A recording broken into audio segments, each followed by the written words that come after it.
Hi guys, so this is the third video, part 3 of Unit 7 Colonial Reforms, Colonial Transformations in Sri Lanka. So in the first video we discussed about Colebrook reforms. Second video we discussed about Crewe McCallum to Manning Devonshire. And now let's talk about Donoughmore. Right. So Donoughmore reforms were introduced to Sri Lanka in 1931, and we need to have a basic idea about the background when Donoughmore reforms were introduced to Ceylon. First of all, the main reason behind the introduction of Donoughmore reforms was the fact that the Manning Devonshire reforms had a lot of flaws. So if you guys remember, the Manning Devonshire reforms had a specific flaw, which was the disconnection of power and responsibility, which left the British governor responsible, but the power was with the elected members in the legislature.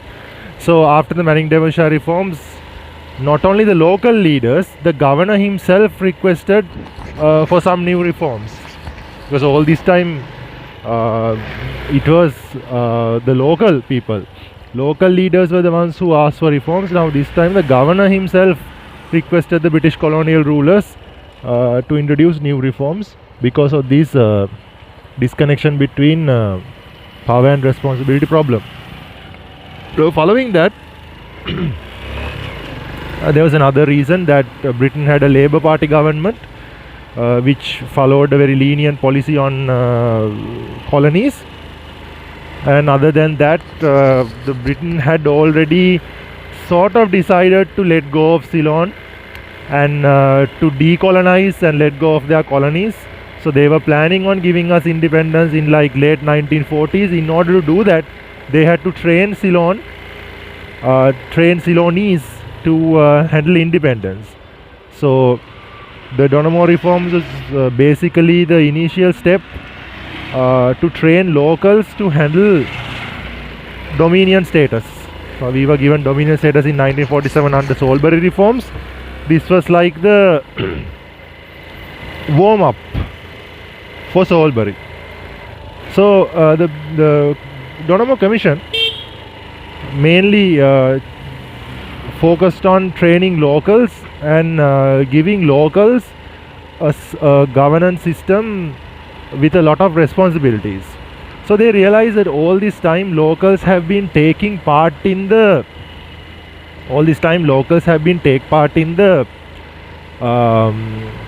legislative affairs only, because locals were vastly given the opportunity to sit in the legislative council. Executive council was mainly only given to the governor and other British officials. Later on in like Manning Devonshire times, 1 or 2 locals were allowed to sit, but that wasn't good enough. So British colonial rulers thought that locals haven't been exposed to executive affairs enough, because the legislative council did not train the locals regarding executive tasks. So they wanted to train locals to handle executive affairs as well. So when it comes to many topics in Donoughmore, we can basically divide the Donoughmore lesson into 3 major parts, more like 2 major parts. So first of all, you need to study about universal franchise, which is a landmark in Sri Lankan democracy and Sri Lankan political history, which is one of the most bold features of Donoughmore reforms. Then secondly, we need to study about the introduction of the State Council, which was a combination of the executive and the legislative councils we had separately until this time, and the other concepts such as executive committee systems, board of ministers, state officials. All those things are sort of connected to State Council. So when we study State Council, those topics will be covered as well. So other than these two, there is a small area that you need to be aware of. That is the role of the governor, what sort of a role the governor had under Donoughmore reforms. So let's break down one by one. First of all, universal franchise. The Donomo reforms granted Ceylon universal franchise in 1931. So until this time, we had limited franchise, which was introduced under Crewe-McCallum reforms. Limited franchise meant that only rich and educated adult males were allowed to vote. So because of this, the eligible population to vote was less than 4% of the entire population. So back then, voting was more of a privilege than a right. Voting was a privilege, it wasn't a right. So in 1931, Donomo Commission decided to grant us universal franchise, which means every adult, male and female, despite the education and property, were allowed to vote. Now, out of all the colonies in the world, Ceylon was the first colony to be granted universal franchise.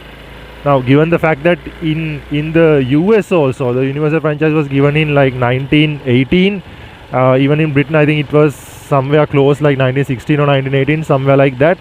And before, like even before 15 years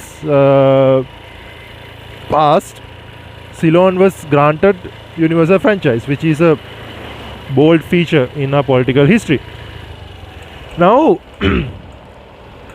we can see that the Donomo Commission expected the local leaders who had been asking for political rights for so long to be quite excited and thrilled when they were given such a bold political feature. But to their surprise, local leaders did not agree, and they sort of refused having universal franchise. Now mainly the Sinhalese leaders by this time requested the Donomo Commission to give them a dominion status, a dominion country with their own prime minister and a parliament, prime minister and a cabinet and all that, without universal franchise. Their point was that locals weren't politically mature enough to handle such a responsibility. Then the minority leaders requested the Donomo Commission not to give universal franchise because it's a Sinhala majority country and they will be dominant if so, and also not even to give dominion status, and they wanted to continue the existing colonial system because even in a dominion system the Sinhalese would be the dominant race. They did not want that. Meanwhile, the upcountry leaders requested for a federal system.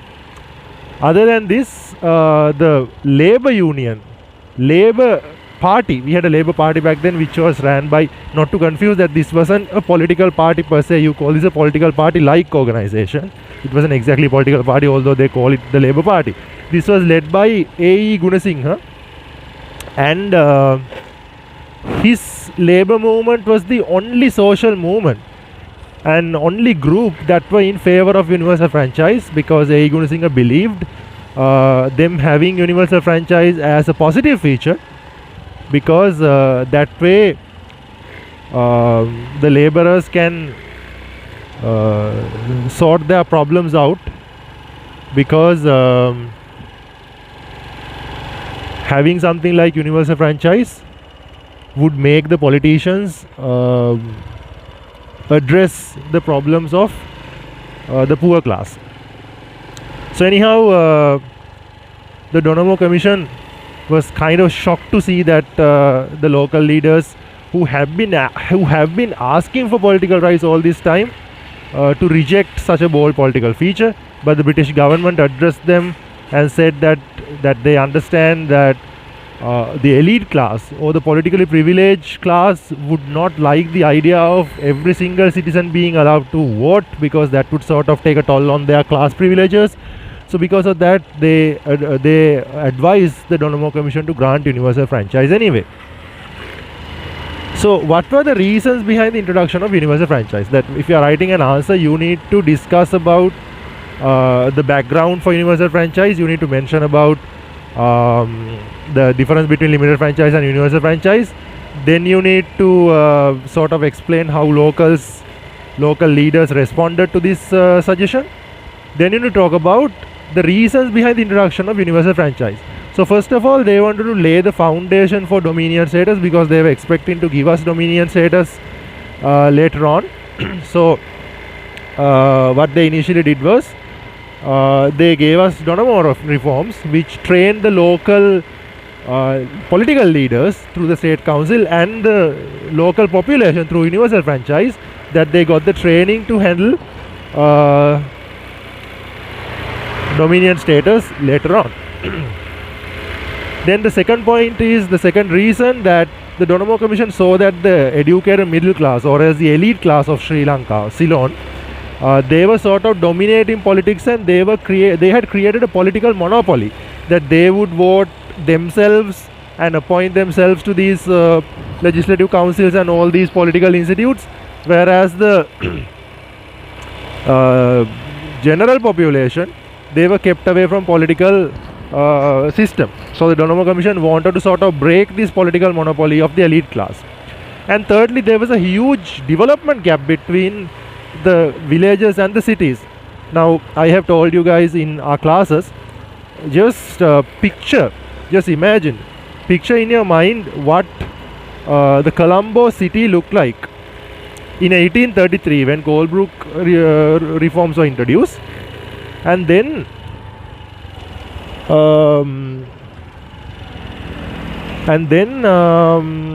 picture what the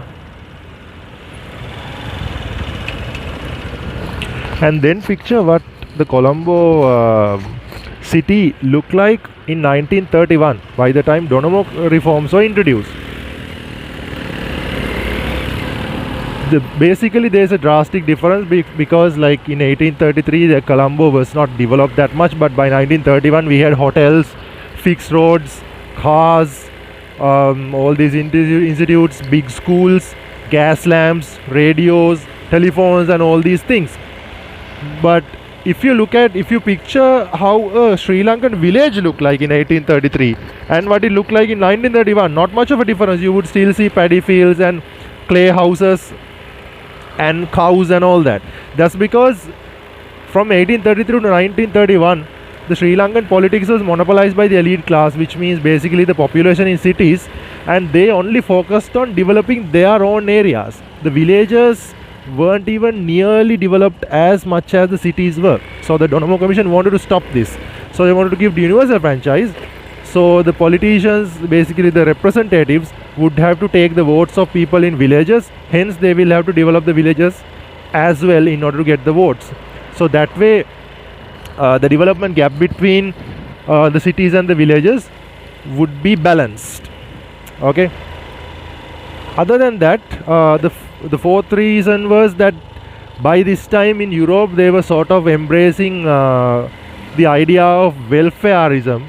You know, the transformation from classic liberalism to modern liberalism had sort of started. The discussion had started, and the British rulers, more specifically the Donomo Commission, realized that our leaders aren't interested in giving welfare services because the people aren't capable of voting.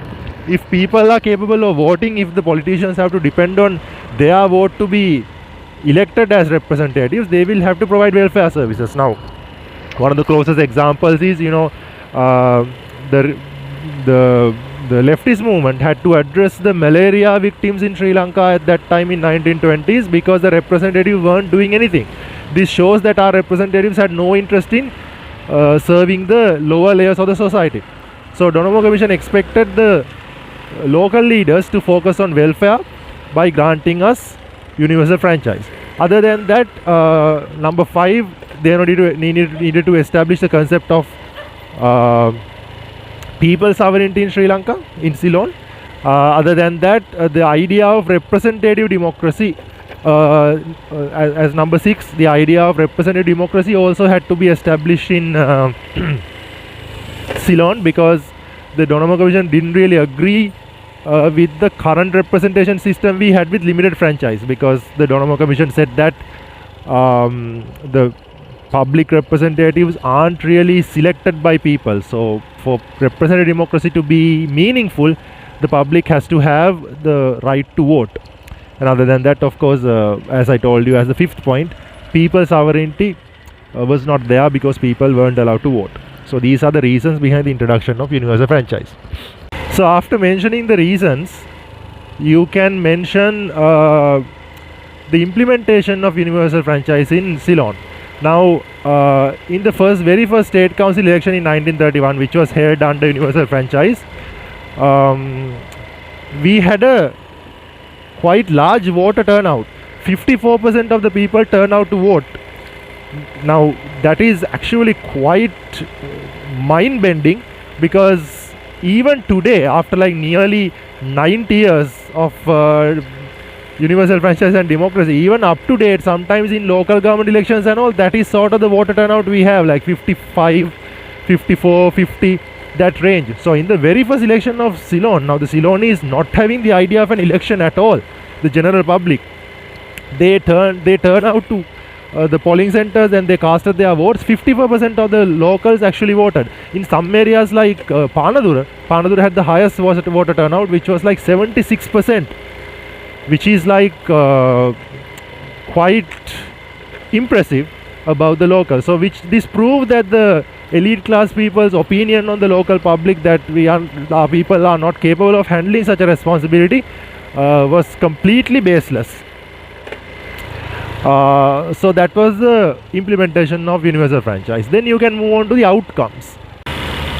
So the first few outcomes are quite parallel to the reasons behind the introduction of universal franchise. First of all, number one, the foundation for dominion status was properly laid. So the Donomo reforms trained the local people as well as local political leaders to handle responsible governance. Now, as a result, in 1947, the British rulers realized that the Ceylon was ready to have dominion status. That's number one. Secondly, as expected, they managed to break the political monopoly of the elite class, whereas the average people were allowed to vote. That our leaders had to look into the necessities of the average people, the general population, to keep up with their political power. And thirdly, as expected, it really balanced the development gap between villages and cities, as the villages finally started seeing some development after so many years of British colonial rule. And fourthly, as expected, this created proper welfare in Ceylon. Now, many notable and important welfare features such as free education, Govijanapada program, the labour ordinance, all these things came as a result of universal franchise, following universal franchise. Then after that, as expected, people's sovereignty was upheld in Ceylon. We had number 6, we had a meaningful way of representative democracy. Then other than these, the seventh one, you all can say the foundation for a political party system was laid. As a result of universal franchise, by 1935, Sri Lanka saw their first political party, which was Lanka Samasamaj Party, formed by N.M. Pereira, Colin De Silva, Philip Gunawardene and Dr. S.A. Wickramasinghe. Other than that, you all can also mention this as a negative feature, which was the impact it had on the labour movement. Now, this is quite ironic, because the labour movement was the only social movement and the only group that were in favour of universal franchise. And however, the very implementation of universal franchise resulted in the labour movement of A.E. Gunasinghe sort of taking a toll.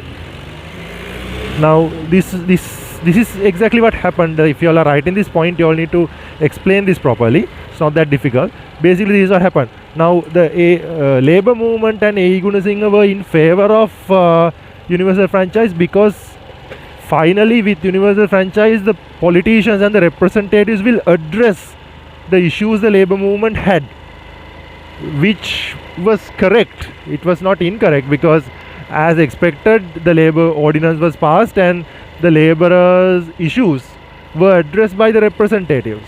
However, before universal franchise, A.E. Gunasinghe and the labour movement had a